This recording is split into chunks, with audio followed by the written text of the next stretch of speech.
Doctor Sheikh से request करूंगा कि कृपया हमें अपने बारे में थोड़ा बताएं और अपने विचार रखें।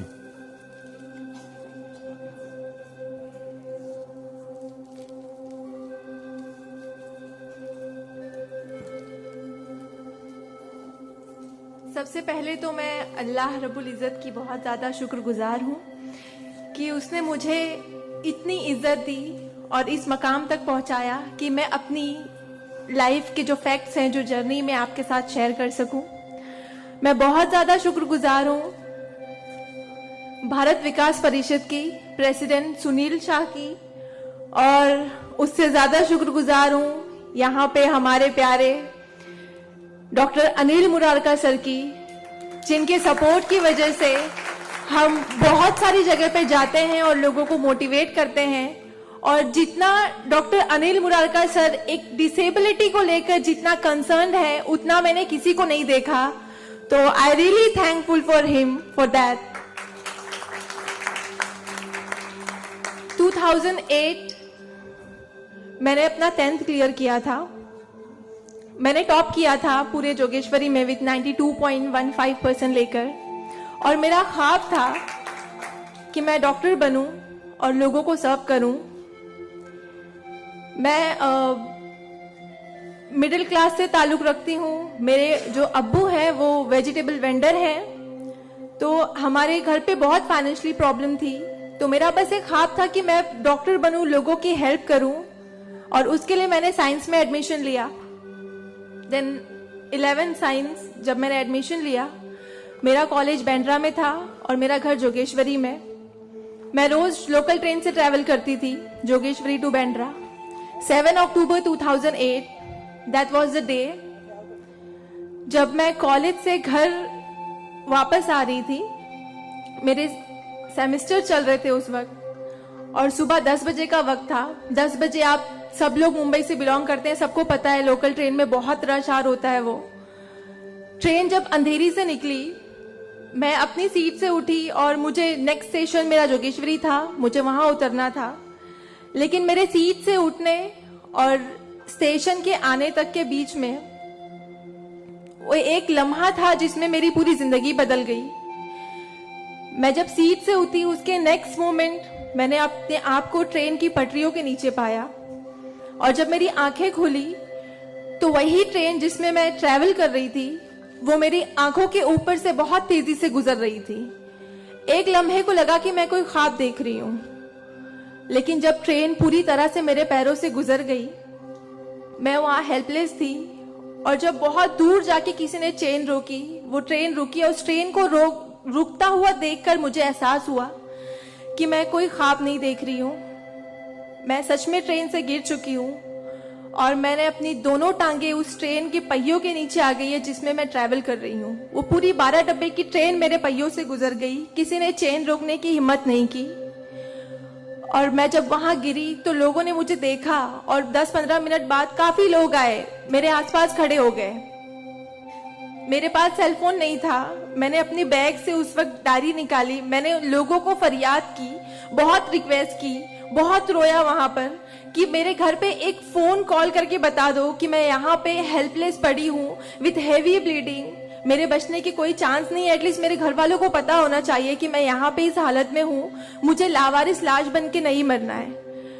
बट उस वक्त मैं यही कहूंगी कि अल्लाह ताला की मसलहत थी। अल्लाह ताला उस वक्त जो मेरी तकदीर में था, किसी ने मेरी हेल्प नहीं की, और मैं वहां पे 30 मिनट ऑलमोस्ट मैं ट्रैक पर विथ हैवी ब्लीड, मेरे दोनों पैर ट्रेन के पहियों के नीचे आ गए थे। मैं उसी हालत में पड़ी रही और मैं कॉन्शियस थी।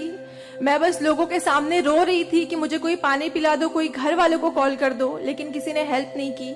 And after 30 minute I got railway help. Then मुझे गवर्नमेंट हॉस्पिटल लेकर जाते हैं, वहां पर भी कुछ ओटी स्ट्राइक होता है, मुझे फौरी ट्रीटमेंट नहीं मिलता है। एंड देन मेरा एक्सीडेंट सुबह 11 बजे होता है और मुझे 6 बजे जब मेरी फैमिली प्राइवेट हॉस्पिटल लेकर जाती है, then I got a treatment. And उसके बाद 16 साल की थी मैं जब मेरे साथ ये एक्सीडेंट हुआ। आप समझ सकते हैं 16 साल की उम्र में 1 मिनट में मेरे 2 पैर कट गए थे, मैं डिसेबल हो गई थी, मैं हेल्पलेस हो गई थी, मैं खुद से उठ नहीं पा रही थी, ना बैठ पा रही थी, ना एक तरफ से दूसरी जगह मूव हो पा रही थी। मैं मेंटली डिसेबल हो गई थी, फिजिकली डिसेबल हो गई थी और फाइनेंशियली कंडीशन भी काफी वीक थी। वो सारी चीजें मेरे दिमाग में चल रही थी और जब लोग मुझे देखने आते थे तो कुछ लोग हमदर्दी में नेगेटिव कमेंट्स भी करते थे कि 16 साल की बच्ची है, 2 पैर खो दिए हैं, सारी जिंदगी माँ बाप के ऊपर बोझ रहेगी, ये जिंदा क्यों है, इससे अच्छा ये मर जाती। ये सारी बातें लोग आके जब मेरे सामने करते तो मेरे जहन में वो सारी बातें चलती कि सीरियसली मुझे अल्लाह ने जिंदा क्यों रखा। जब मुझसे दोनों पैर ही लेने थे 16 साल की उम्र में, मैं खुद से मूव नहीं कर सकती हूँ, मेरी मम्मी को इतना सब कुछ झेलना पड़ रहा है। जिस उम्र में मुझे अम्मी की हेल्प करनी चाहिए उस उम्र में वापस से मम्मी मुझे गोद में उठाकर लेकर जा रही है, वापस से मेरी खिदमतें कर रही हैं। तो मेरी जिंदगी का मकसद क्या है? मुझे दोबारा जिंदगी क्यों दी अल्लाह ने? मैं बहुत शिकायतें करती थी अल्लाह से, मैं बहुत रोती थी, लेकिन उस मुश्किल वक्त में मेरे कॉलेज, मेरे स्कूल टीचर्स और बहुत से ऐसे नेक बंदे भी थे जिन्होंने मुझे हौसला दिया। उनमें सबसे पहले मेरी फैमिली आती है, मेरी बड़ी सिस्टर की फैमिली आती है।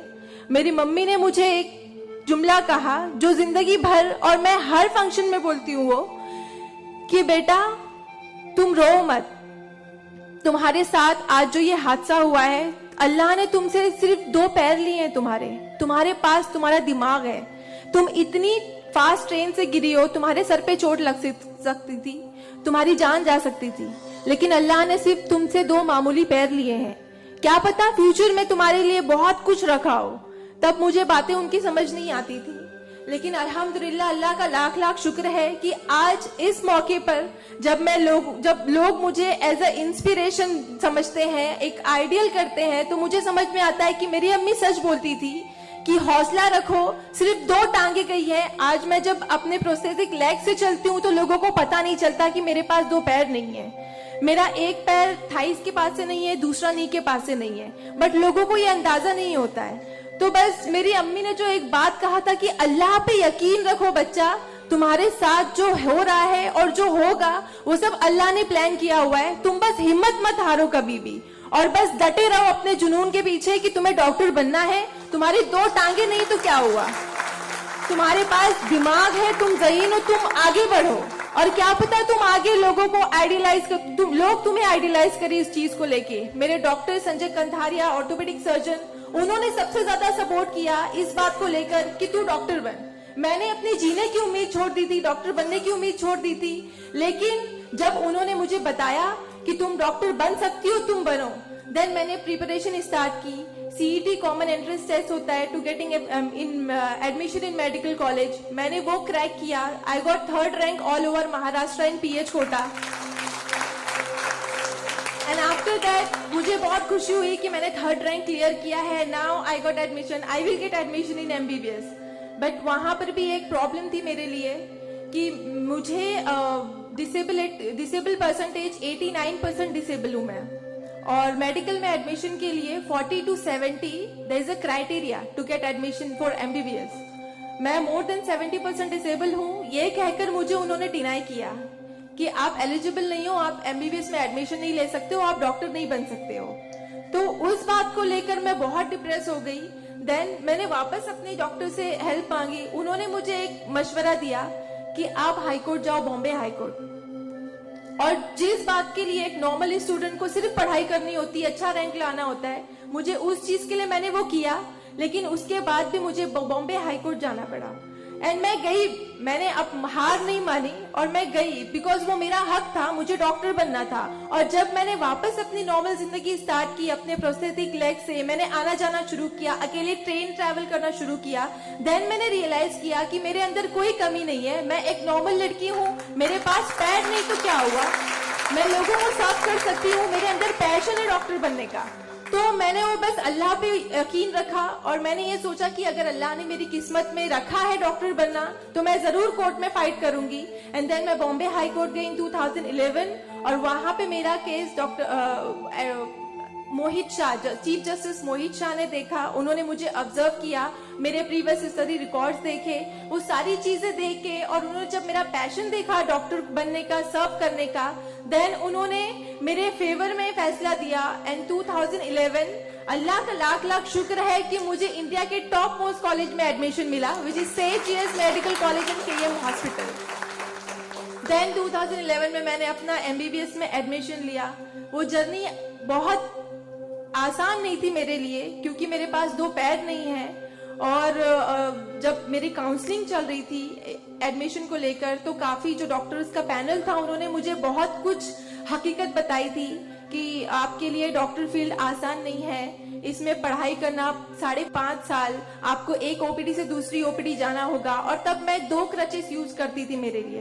तो आपके लिए बिल्कुल भी आसान नहीं है, आप हार जाओगे, 1 साल पढ़ोगे, दूसरे साल आप डिनाई कर दोगे, एडमिशन नहीं लोगे, आप गिव अप कर लोगे।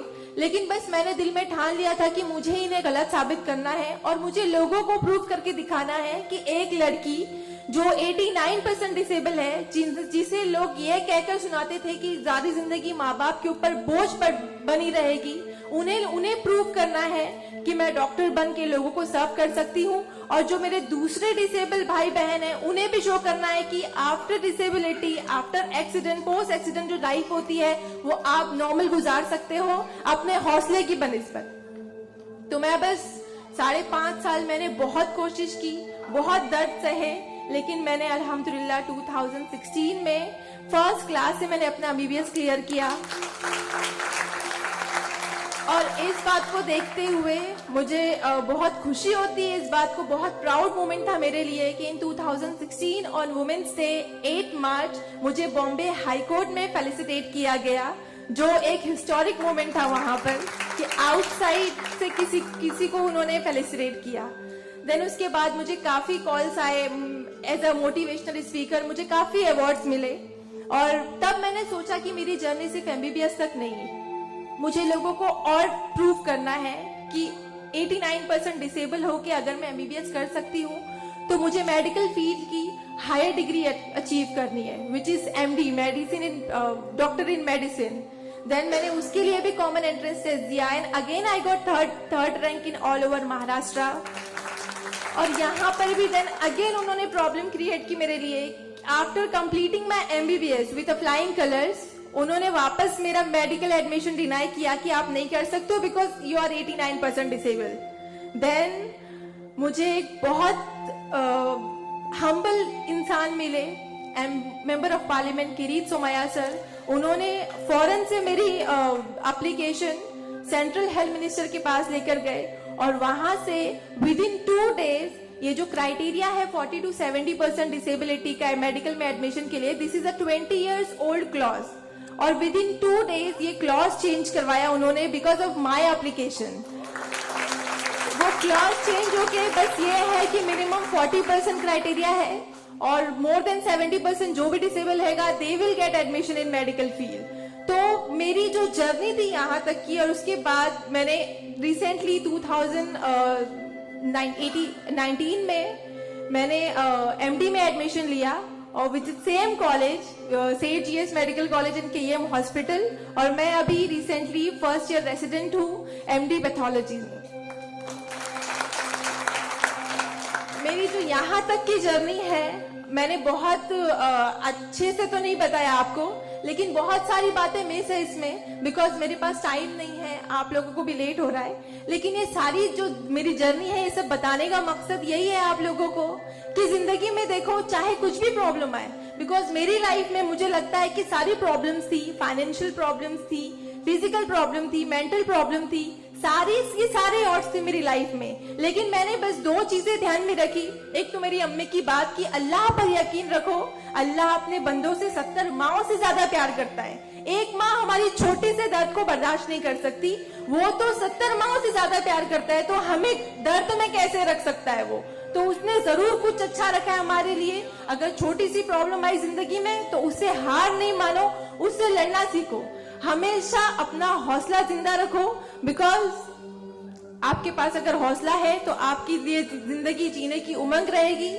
बिकॉज बगैर हौसले के कोई जिंदगी नहीं जी सकता। तो आप लोग प्लीज, अगर छोटी से छोटी प्रॉब्लम भी आए, कोई भी परेशानी आए, आप लोग लड़ना सीखिए और जिंदगी जीना सीखिए।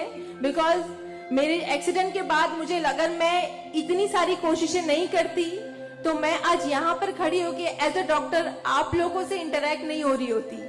तो बस कभी भी हार मत मानिए। और ये एक शेर है आप सबके लिए, हौसले की तुर्कश में कोशिश का वो तीर जिंदा रख। तरकश मतलब जिसमें तीर रखते हैं। हौसले की तरकश में कोशिश का वो तीर जिंदा रख।